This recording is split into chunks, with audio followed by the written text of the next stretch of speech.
بسم اللہ الرحمن الرحیم۔ السلام علیکم محترم ناظرین و سامعین، آپ سن رہے ہیں دیوتا۔ تو آئیے بڑھتے ہیں کہانی کی جانب۔ یہ ابھی علی اور لیلا کو معلوم نہیں تھا کہ الپا اب پامیلا کے دماغ میں آنے لگی ہے۔ پہلے پامیلا کی اہمیت نہیں تھی، اب ہو گئی تھی۔ ہوا یہ تھا کہ گولڈن برینز نے الپا سے کہا تھا، الپا ہم نے جنرل پارکن کو اس کی رہائش گاہ میں نظر بند کیا تھا۔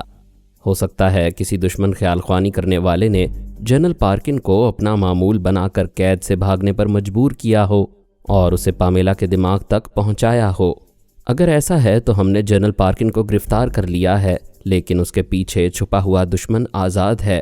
وہ پامیلا کے دماغ میں آتا جاتا ہوگا اور اس کے ذریعے ان تمام اہم عہدیداروں تک پہنچنے کی کوشش کرے گا جن کا رابطہ پامیلا کے باپ راجر موس سے رہتا ہے۔ لہٰذا تمہیں پامیلا کے پاس جاتے رہنا چاہیے۔ اسی حکم کے مطابق الپا پامیلا کے پاس آئی۔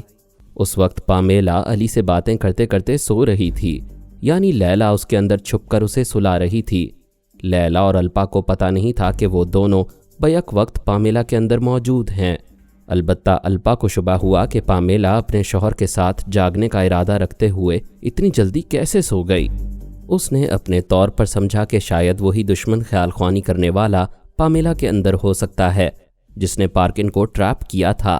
اب وہ پامیلا کو نیند کی حالت میں اعلی کار بنانا چاہتا ہے یا اس کے شوہر کارمن کو اس کے ذریعے دماغی کمزوری کی دوا کھلانا چاہتا ہے۔ یہ سوچ کر وہ کافی دیر تک انتظار کرتی رہی۔ جب کسی نے پامیلا کو نیند کی حالت میں اعلی کار نہیں بنایا تو الپا نے اس کی آنکھیں کھول کر علی تیمور کو دیکھا۔ وہ پامیلا کے پاس ہی گہری نیند میں تھا۔ تب اسے یقین ہوا کہ پامیلا بھی خود ہی سوئی تھی، کسی خیال خوانی کرنے والے نے اسے نہیں سلایا تھا اور نہ ہی کوئی اس کے دماغ میں تھا۔ اگر ہوتا تو اس کے ذریعے کارمن کو دوا کھلا کر اعصابی کمزوری میں مبتلا کرتا۔ بہرحال الپا مطمئن ہو کر مسز موس کے دماغ میں آئی۔ وہاں لیلا موجود تھی اور دیکھ رہی تھی کہ اس کا شوہر راجر موس کار میں بیٹھ کر دفتر جا رہا تھا۔ مسز موس سوچ رہی تھی، اب میں خوابگاہ میں جا کر تھوڑی دیر کے لیے سو جاؤں گی۔ پتہ نہیں کیوں اپنے میاں کے جاتے ہی میں 1-8 گھنٹے کے لیے سو جاتی ہوں۔ یہ لیلا کے لیے ایک نئی اطلاع تھی کہ مسز موس خوابگاہ میں جا کر 1-8 گھنٹے کے لیے سو جاتی ہے، جبکہ الپا جانتی تھی کہ وہ سوتی نہیں، دماغی طور پر غائب رہ کر اپنے میاں کے کمرے کی صفائی کرتی رہتی ہے۔ یہ بات سمجھنے کی تھی کہ وہ غائب رہ کر خوابگاہ کی صفائی کیوں کرتی ہے۔ جواب سمجھ میں آتا ہے، اس خوابگاہ میں کچھ ایسی اہم چیزیں چھپائی گئی ہوں گی جنہیں اس کی نظروں میں لانا مناسب نہیں تھا۔ الپا اسے دماغی طور پر غائب کر کے وہاں کی صفائی کراتی تھی۔ یہ گولڈن برینز کا حکم تھا کہ ایسا کیا جائے۔ یوں ثابت ہو رہا تھا کہ راجر موس بڑی اہمیت کا حامل ہے اور گولڈن برینز اس کے گھر کے اندر بھی دلچسپی رکھتے ہیں اور توجہ دیتے رہتے ہیں۔ مسز موس خوابگاہ میں آئی، پھر تھکے ہوئے انداز میں بستر پر لیٹ گئی۔ چند لمحوں تک سوچتے سوچتے اس کی آنکھیں بند ہونے لگیں۔ الپا نے اسے سلا دیا تھا۔ لیلا خاموشی سے یہ تماشا دیکھ رہی تھی۔ 10 منٹ کے بعد اس نے نیند کی حالت میں آنکھیں کھول دیں۔ آہستہ آہستہ اٹھ کر بیٹھ گئی۔ نیند کی حالت میں چلتی ہوئی سٹور روم میں آئی۔ وہاں ایک لکڑی کا صندوق، ٹوٹی کرسیاں اور بہت سا پرانا سامان رکھا ہوا تھا۔ دیوار کے ساتھ بنی ہوئی ایک الماری تھی۔ اس نے ایک چابی سے اس کے پٹ کھول دیے۔ اس کے اندر کچھ فائلیں اور کچھ کتب رکھی ہوئی تھیں۔ وہاں ایک چھوٹا سا آئرن سیف تھا۔ اس نے دوسری چابی سے اس آئرن سیف کو کھولا۔ سیف میں کچھ ہیرے جواہرات اور برطانوی پاؤنڈز کی گڈیاں رکھی ہوئی تھیں۔ ان کے پیچھے سیف کی آہنی دیوار پر ایک کی ہول تھا۔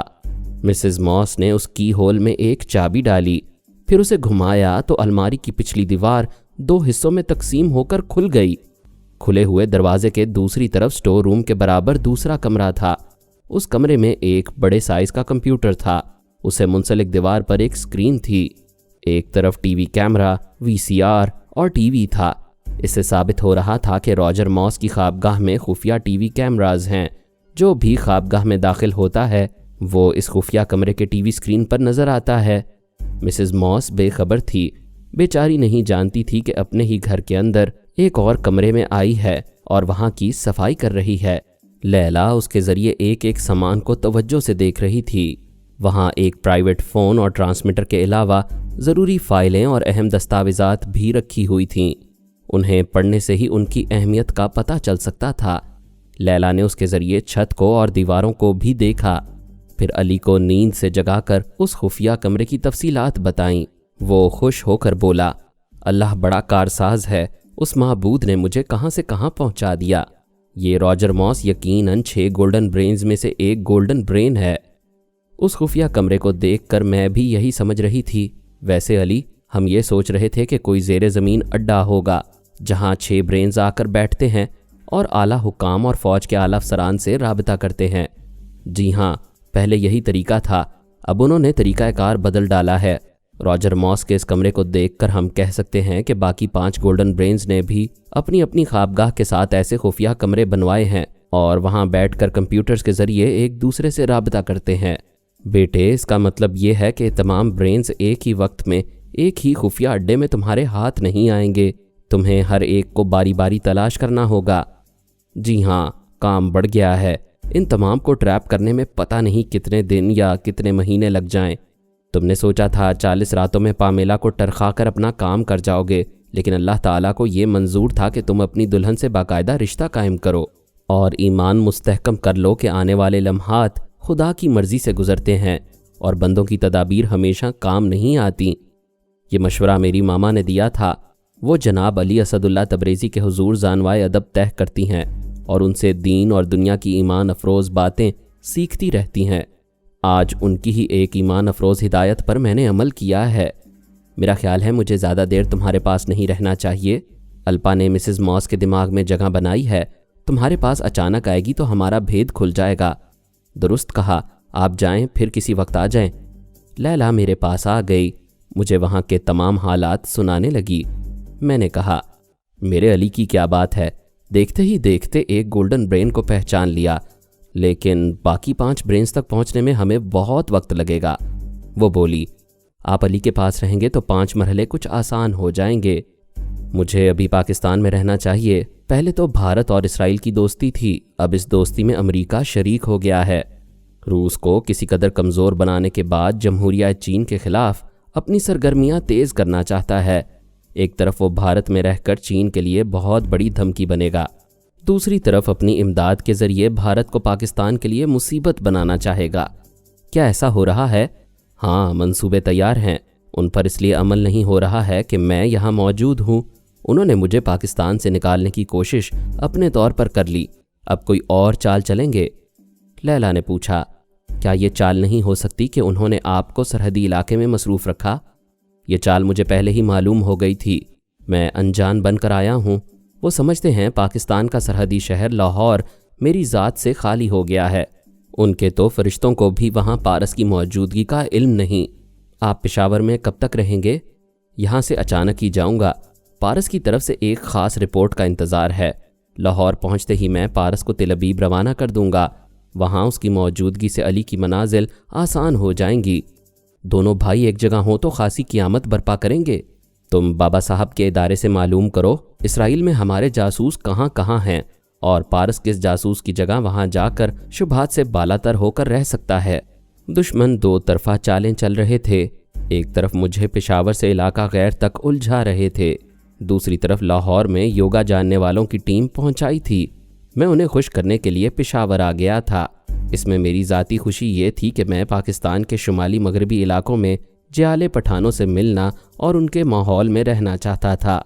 दुश्मनों ने सोचा था अगर मैं लाहौर छोड़कर नहीं जाऊंगा तो वो योगा जानने वाली टीम के ज़रिए मेरी टेलीपैथी के हथियार को नाकाम बना देंगे। ऐसे में मुझे उनके सामने खुलकर मुकाबले पर आना पड़ेगा, लेकिन ना तो मुझे उनके खिलाफ ख्याल ख्वानी करनी पड़ी, ना ही मुकाबला करना पड़ा। जैसा कि मैं पहले बयान कर चुका हूँ, पारस ने उस टीम के 3 योगा जानने वालों की बुरी तरह पिटाई की थी। वो ऐसे ज़ख्मी हुए थे कि अपनी सांसें रोकना भूल गए थे। चौधरी हाकिम अली यहूदियों का बेगैरत एजेंट उन 3 ज़ख्मियों के साथ उनके सरबराह से मुलाकात करने गया था। उसे बताया गया था कि फरहाद के मुकाबले में उनका सरबराह फौलाद है। वो चौधरी हाकिम अली की हिफाजत करेगा। उसकी बेटी सोफिया को बाप की दौलत और जायदाद पर कब्ज़ा नहीं करने देगा। पारस ने सलमान से कहा था कि वो चौधरी और 3 ज़ख्मियों के दिमागों के अंदर रहकर योगा टीम के सरबराह का ठिकाना मालूम करे और चौधरी को मजबूर करे कि यहूदियों की शिरकत से कायम की हुई दवाओं की फैक्ट्री को अपनी बेटी सोफिया के नाम कानूनी तौर पर मुंतकिल कर दे। चौधरी हाकिम जीते जी ये नुकसान उठाना नहीं चाहता था। उसने महज टालने के लिए वादा किया था कि दूसरे दिन वो फैक्ट्री बेटी के नाम कर देगा, लेकिन दूसरे दिन सलमान ने उसके दिमाग में पहुंचना चाहा तो उसने सांस रोक ली। ये समझ में आ गया कि चौधरी हाकिम के दिमाग को तनवीमी अमल के जरिए लॉक कर दिया गया है। सलमान ने उन 3 जख्मियों के जरिए कोई रास्ता निकालना चाहा। पता चला वो तीनों अब इस दुनिया में नहीं। योगा टीम का सरबराह बहुत मोहतात था। वो नहीं चाहता था कि मैं या मेरे टेलीपैथी जानने वाले उन जख्मियों के जरिए उसका सुराग लगाएं, और उनकी ये तमाम हिकमत अमली बता रही थी कि यहूदी अपनी दवाओं का फार्मूला सोफिया को इस्तेमाल नहीं करने देंगे। मैंने सोफिया को पारस की पनाह में छोड़ा था। अब ये अंदेशा था कि वो किसी वक्त भी कत्ल कर दी जाएगी। उसके कत्ल होने के बाद दवाओं का फार्मूला भी उसके साथ ख़त्म हो जाता, क्योंकि तमाम फार्मूले सिर्फ सोफिया को मालूम थे। पारस सोफिया को एक होटल में ले आया था।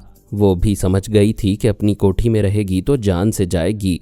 वो मेकअप का सामान लेकर उसके चेहरे को आर्जी तौर पर बदलते हुए कह रहा था, फिलहाल तुम्हारे बचाव का यही तरीका है, दुश्मन तुम्हें नहीं पहचान सकेंगे।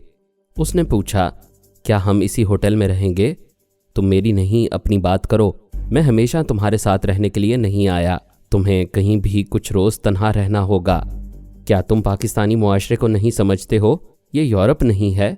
यहाँ एक तन्हा जवान लड़की किसी भी मोहल्ले में रहना चाहेगी तो उसे अपनी पिछली हिस्ट्री पेश करनी होगी कि वो कौन है, कहाँ से आई है, माँ बाप या शौहर को छोड़कर तन्हा रहने के लिए मकान क्यों तलाश कर रही है।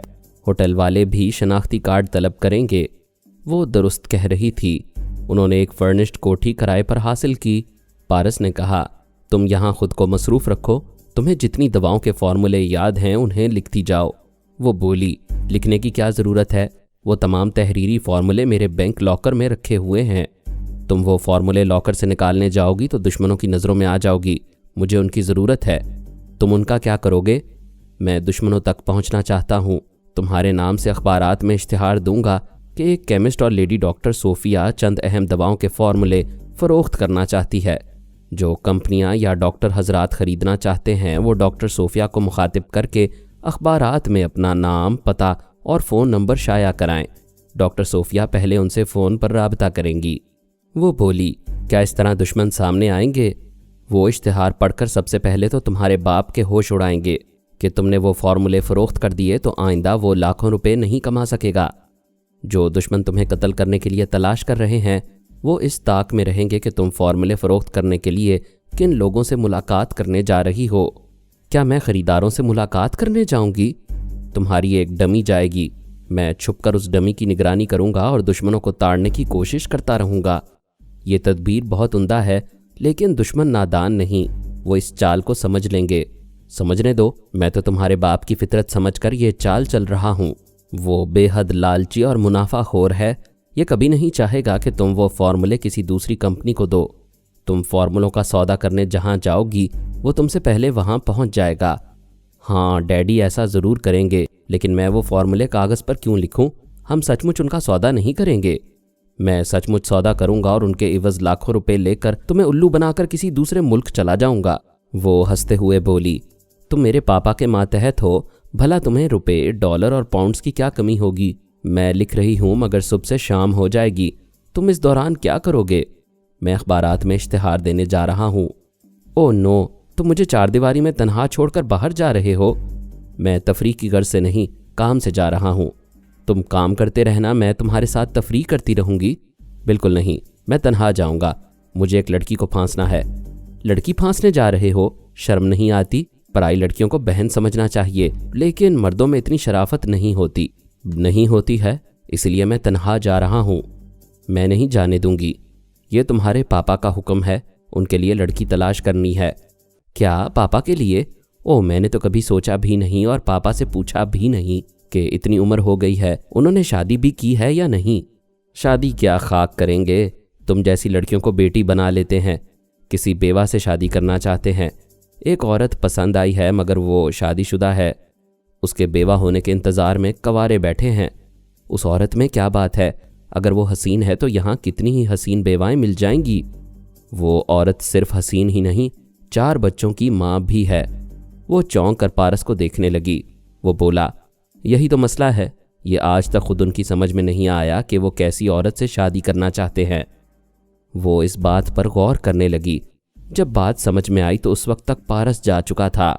वो सचमुच किसी ऐसी लड़की को फांसना चाहता था जिसे सोफिया की डमी के तौर पर इस्तेमाल कर सके। फिर उसे मेरा या सलमान का इंतज़ार था, क्योंकि वो जिस लड़की का इंतखाब करता उसे हम टेलीपैथी के ज़रिए आला कार बनाते। लड़की की ज़रूरत दूसरे दिन थी। उसे मालूम था कि हम 24 घंटों में एक बार उससे राबता करते हैं।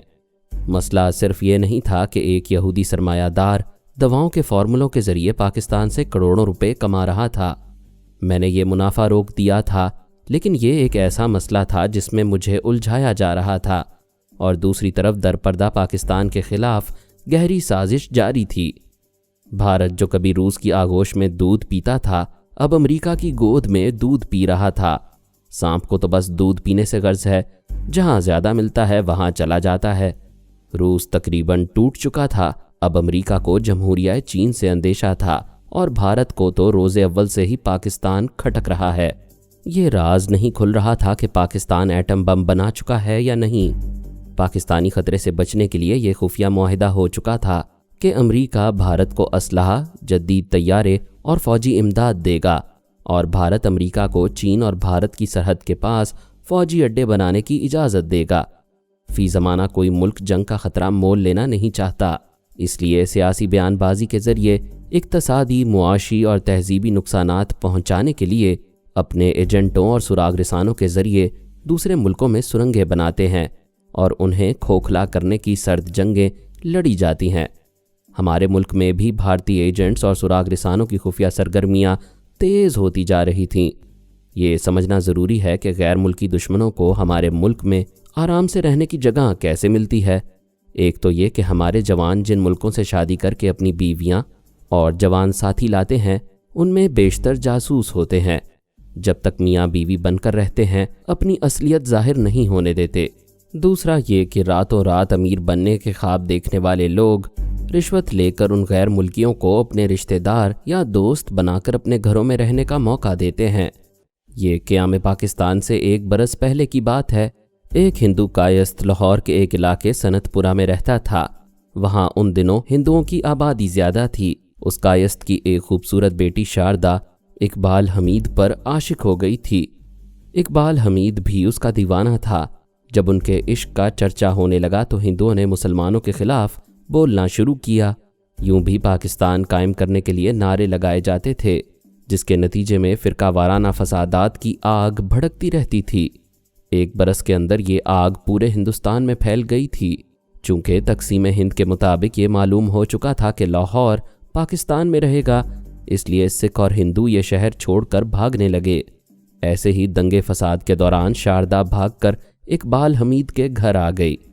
इकबाल हमीद के वालिदैन और दूसरे बुजुर्ग घर में नहीं थे, अपने अजीज़ों से मिलने इछरा गए हुए थे।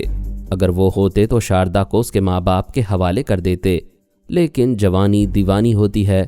इकबाल ने उसे छुपा कर रख लिया। दूसरे दिन उसके वालिदैन आए तो शारदा के माता पिता सरहद पार जा चुके थे। वो लड़की बेसहारा हो चुकी थी। इकबाल के इश्क में इस्लाम कबूल करना चाहती थी। मुख्तसर ये कि दोनों की शादी हो गई। वो शारदा से शीमा बन गई। औरत ब्याह कर हज़ारों मील दूर चली जाए, हज़ारों सरहदें पार करके दूर हो जाए, लेकिन मेके वालों को नहीं भूलती। माँ बाप, भाई बहन याद आते रहते हैं।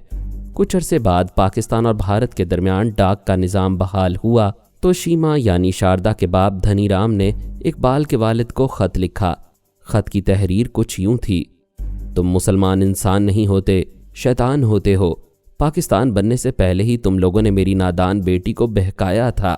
फिर हम लोगों को अपने बाप दादा की ज़मीन जायदाद छोड़ने पर मजबूर किया था। वैसे हम यहाँ जायदाद के बदले जायदाद और ज़मीन हासिल कर चुके हैं, लेकिन हमें अपनी बेटी और उसकी इज्जत वापस नहीं मिलेगी। भगवान ने चाहा तो हमारे शराप यानी बद्दुआ से तुम कभी सुखी नहीं रहोगे। इकबाल के वालिद ने जवाबन लिखा: भाई धनीराम, तुम हकीकत से वाकिफ़ नहीं हो, इसलिए मुसलमान को शैतान लिख दिया। मैं तुम्हारी बेटी की चंद तस्वीर भेज रहा हूँ।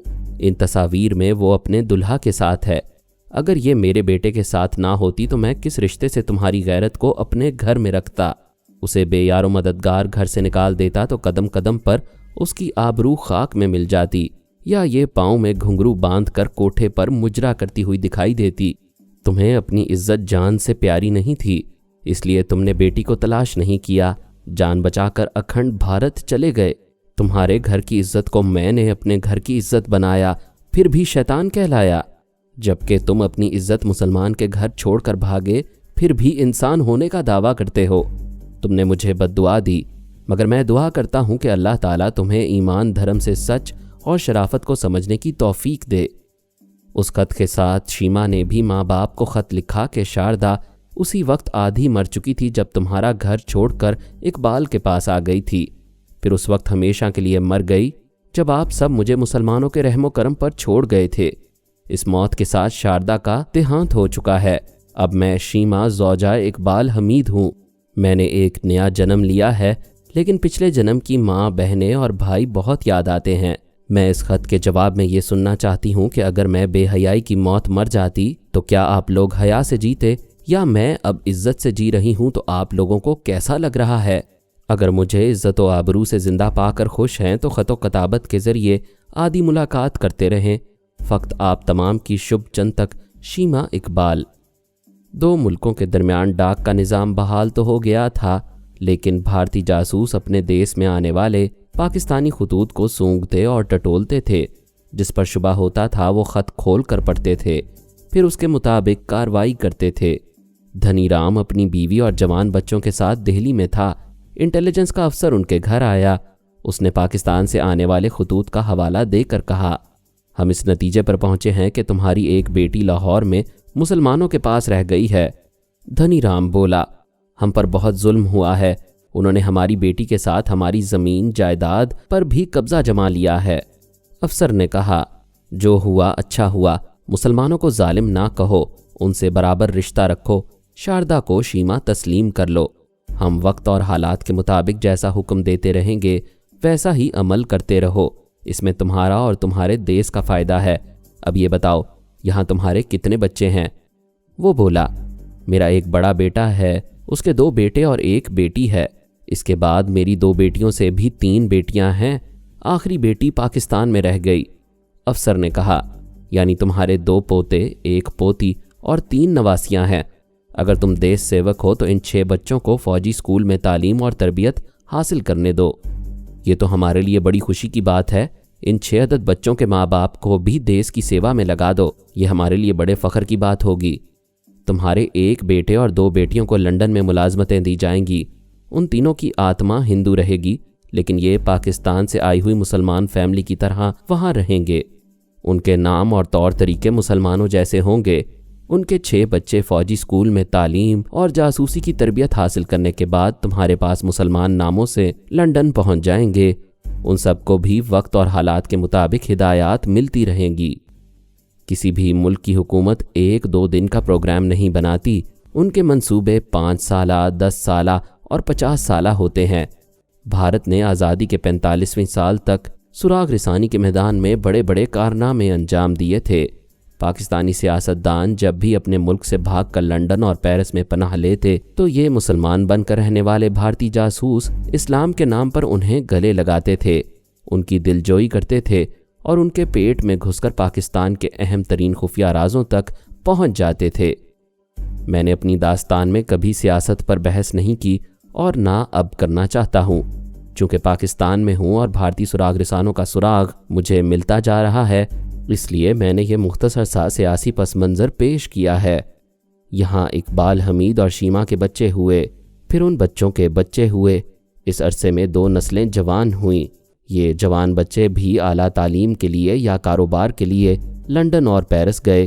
وہاں دھنی رام کی 2 نسلوں سے دوستی اور رشتہ داری ہوتی رہی اور وہ انہیں مسلمان سمجھ کر ان کے ساتھ پاکستان واپس آتے رہے اور یہاں آباد ہوتے رہے۔ جو گھر میری نظروں میں آ رہا ہے میں اس کا قصہ سنا رہا ہوں، ورنہ خدا بہتر جانتا ہے کہ یہاں کتنے پاکستانی خاندانوں میں کتنے بھارتی جاسوس کھچڑی کی طرح مکس ہو گئے ہیں اور ان کی شناخت ممکن نہیں رہی۔